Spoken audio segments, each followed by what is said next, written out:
Importer un fichier texte.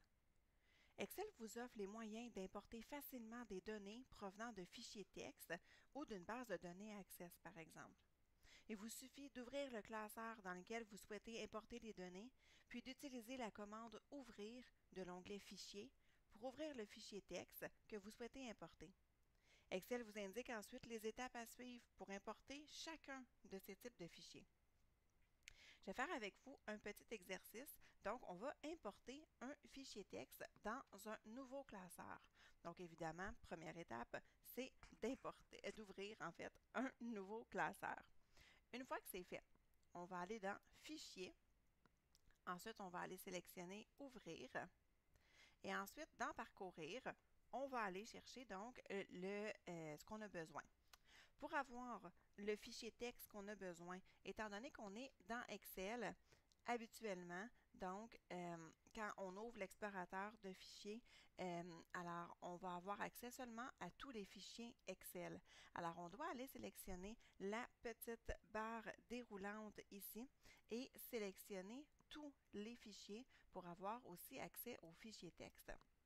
Donc, en sélectionnant tous les fichiers, j'ai mon fichier texte qui apparaît ici. Donc, je peux le sélectionner et appuyer sur le bouton « Ouvrir ».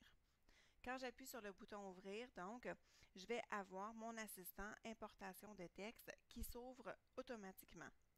Donc, là, il va me demander, entre autres, de spécifier si mon fichier contient des données de type délimité ou fixe.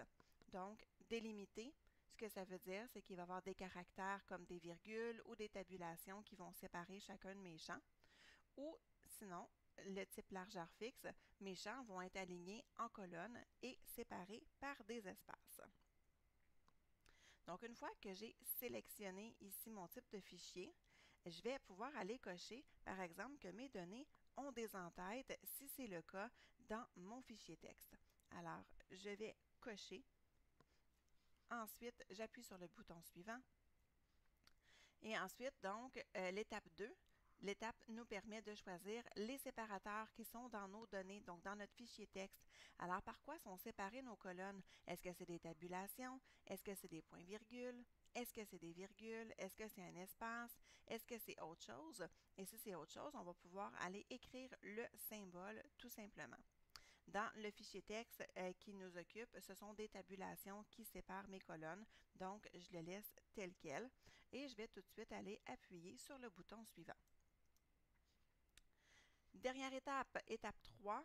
Donc, ce que je dois faire à l'étape 3, donc on peut indiquer le format de chaque colonne. Donc, on peut sélectionner nos colonnes pour aller leur indiquer le format.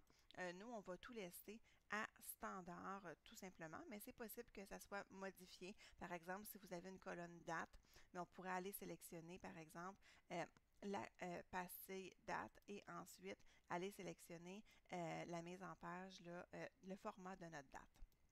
Donc, on laisse tout à format et ensuite, on appuie sur terminer tout simplement. Et notre fichier va apparaître. Donc, tout ce qui reste à faire, c'est de pouvoir peut-être élargir nos colonnes, faire la mise en page, mais sinon, tout le reste est donc déjà tout fait. Alors, c'est comme ça qu'on va pouvoir importer un fichier texte. Ce qui va nous rester à faire, ça va être d'enregistrer notre classeur qui va contenir nos données importées. Alors, ce qu'on peut faire pour enregistrer ce classeur-là, alors évidemment, on va aller faire Fichier, on va aller faire Enregistrer sous. Donc, on peut parcourir et pouvoir aller le mettre où est-ce qu'on veut.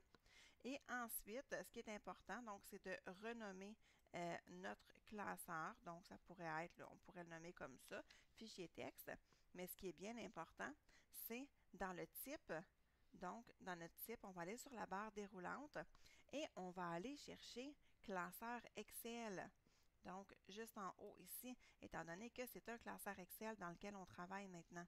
Et là, on va pouvoir appuyer sur le bouton « Enregistrer » et donc, notre fichier texte va être vraiment bien enregistré dans un classeur Excel. Alors voilà, c'était donc comment importer un fichier texte et comment l'enregistrer.